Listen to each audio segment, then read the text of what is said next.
amados irmãos, graças ao Senhor por essa semana 3, qual nós estamos desfrutando.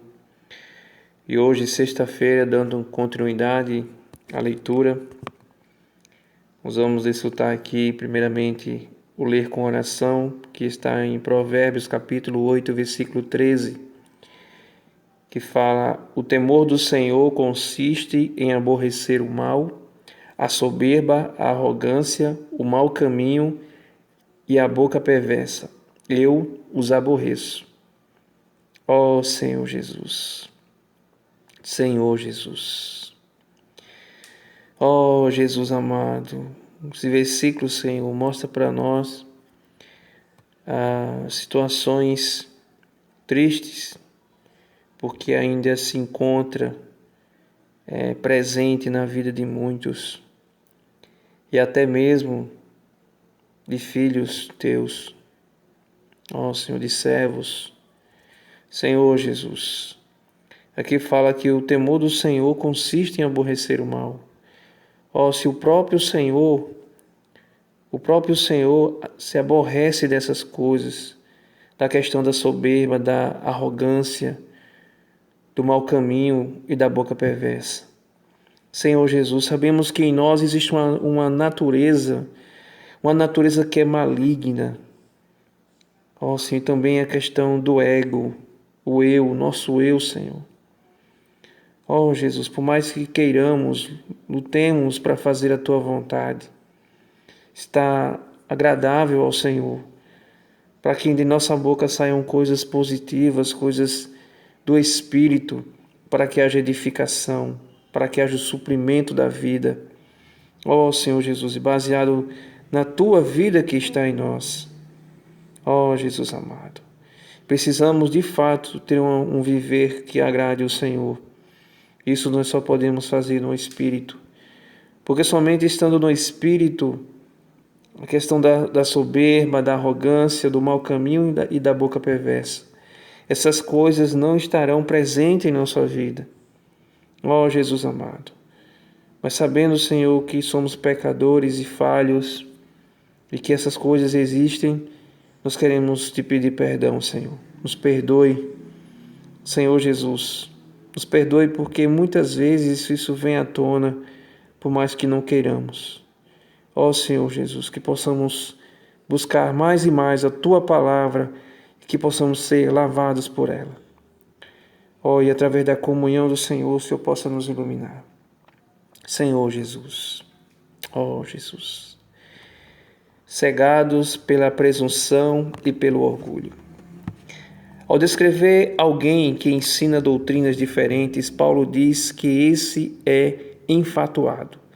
Nada entende, mas tem mania por questões e contendas de palavras, de que nascem inveja, provocação, difamações, suspeitas malignas.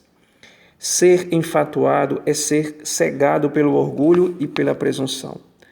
Os mestres mencionados em 1 Timóteo faziam ousadas asseverações sobre coisas que nem sabiam ao certo de que se tratavam, com o objetivo de ganhar público.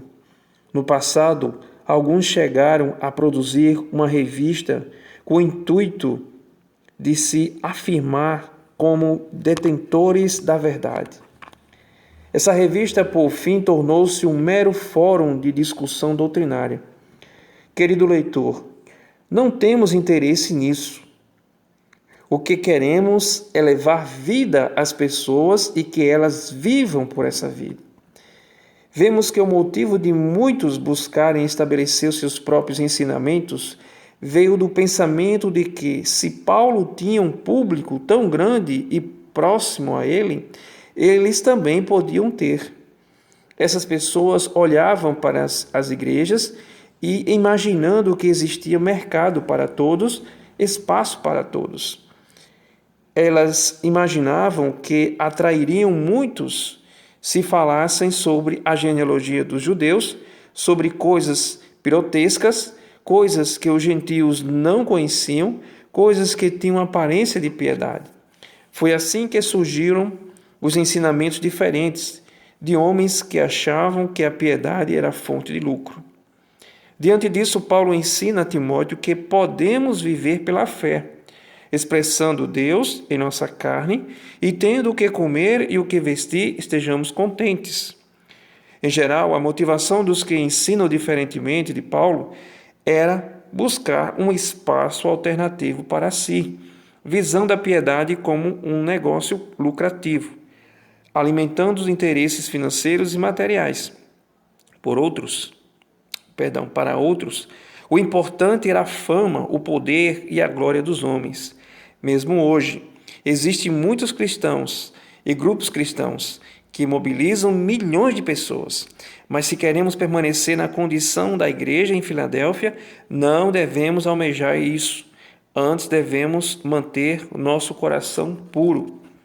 Em face desse desvio, Paulo advertia Timóteo de não criar um grupo próprio, pois ele estava em um combate e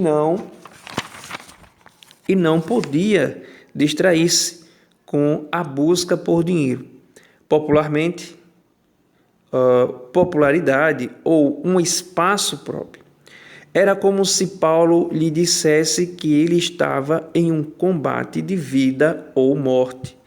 E caso se distraísse, poderia ser atingido por Satanás. Em Tito temos mais uma descrição. Os pauradores frívolos. Eles são os faladores fúteis, inúteis, que falam bastante, mas não produzem nada.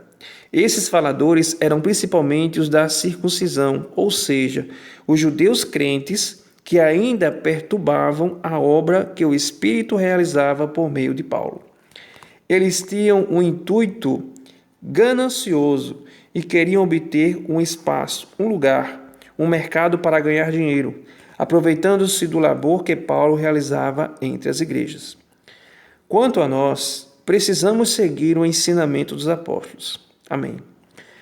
No tempo da igreja primitiva, os irmãos perseveravam no que os apóstolos ensinavam. Os apóstolos eram liderados por Pedro e João. Era seu cooperador principal. Eles transmitiam os ensinamentos dos apóstolos nos quais a igreja tinha comunhão. Assim também hoje, desfrutamos o que os apóstolos nos ensinam.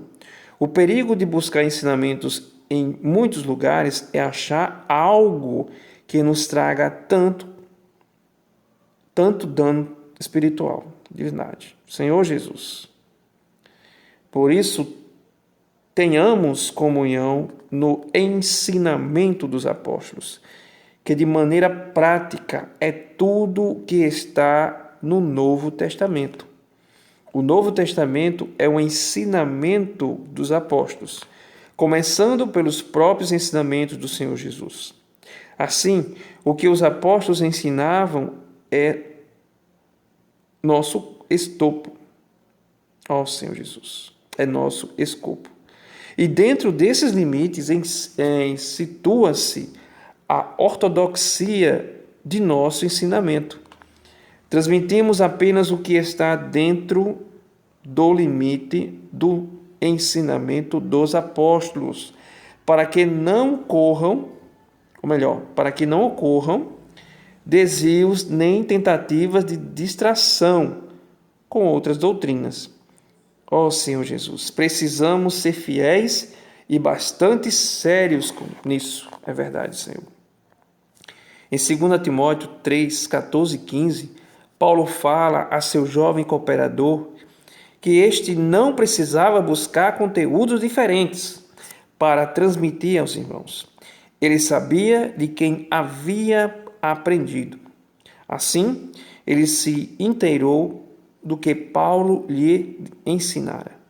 Esses ensinamentos produzem salvação na fé em Cristo Jesus. Ó Senhor Jesus. Amém, irmãos. Essa palavra, ela é forte, né? Muito forte.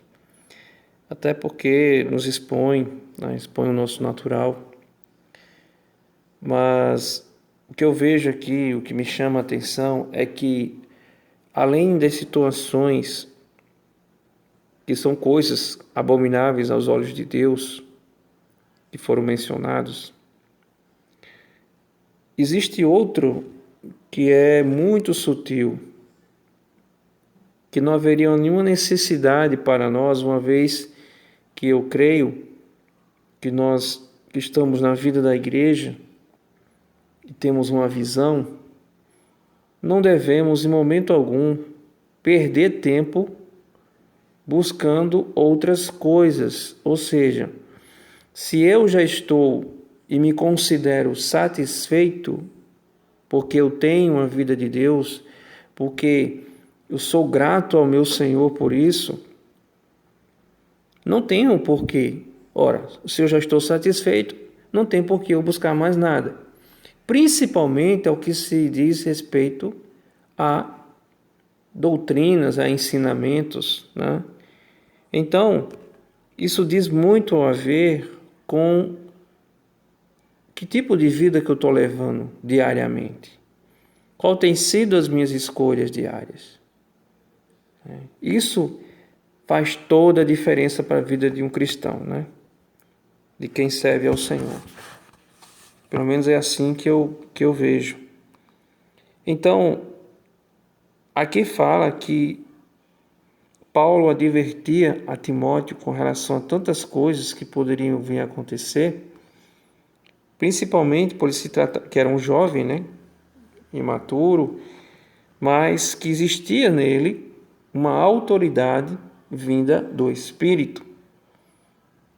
Então, é bem interessante porque, embora mencione aqui que existe até cristãos que estão se dedicando a essas questões, usando a própria palavra de Deus para adquirir favorecimentos, benefícios e tantas outras coisas.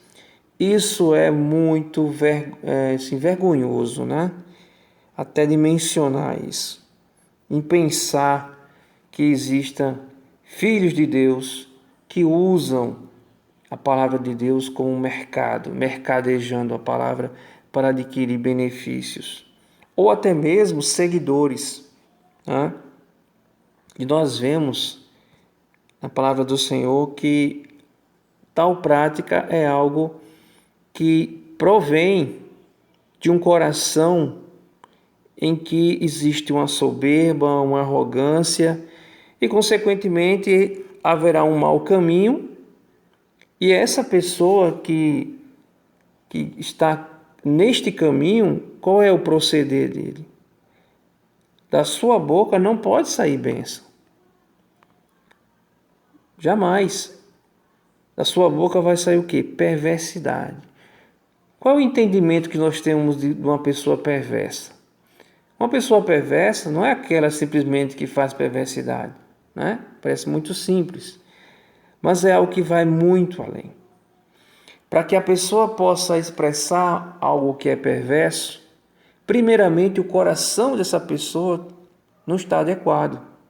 Então, a boca perversa é justamente expressar o que está no coração.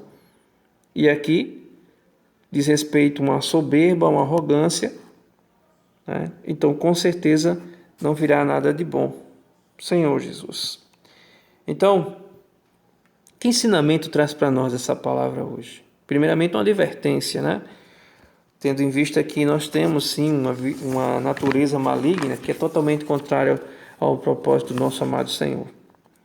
E graças a Deus que nós estamos recebendo uma pura palavra. Então, se eu estou diante de algo que é puro, que é obviamente sem mistura, não tem por que eu buscar algo para misturar, o fermento, né? Como para levedar toda a massa, como a Bíblia fala, né? Então, o Novo Testamento é o ensinamento dos apóstolos. Nós temos que crer nisso e ter convicção disso, irmãos. Que nós estamos recebendo os ensinamentos dos apóstolos, aqueles que são guiados pelo Espírito. Aleluia. Então, graças ao Senhor. E esse aí tem um fundamento do quê? Dos próprios ensinamentos de Jesus Cristo, do nosso Senhor.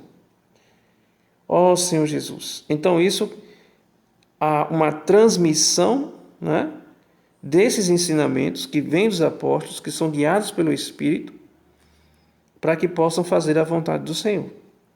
E dessa forma, crendo, porque crer é receber, e se eu recebo, eu estou acolhendo, e se eu acolho, eu estou constituído. E essa constituição não é para a soberba, não é para a arrogância, mas é para que eu seja nutrido, né? E também que haja o purificar, porque a palavra ela lava. A palavra ela lava. E se há o lavar é porque existem coisas impuras. Nós precisamos confessar essas questões. Senhor Jesus, nós precisamos estar sempre nos lavando com a palavra de Deus. Senhor Jesus. Então, irmãos, graças ao Senhor, isso aqui é o amor do Senhor para conosco. O Senhor é aquele que sempre luta por nós.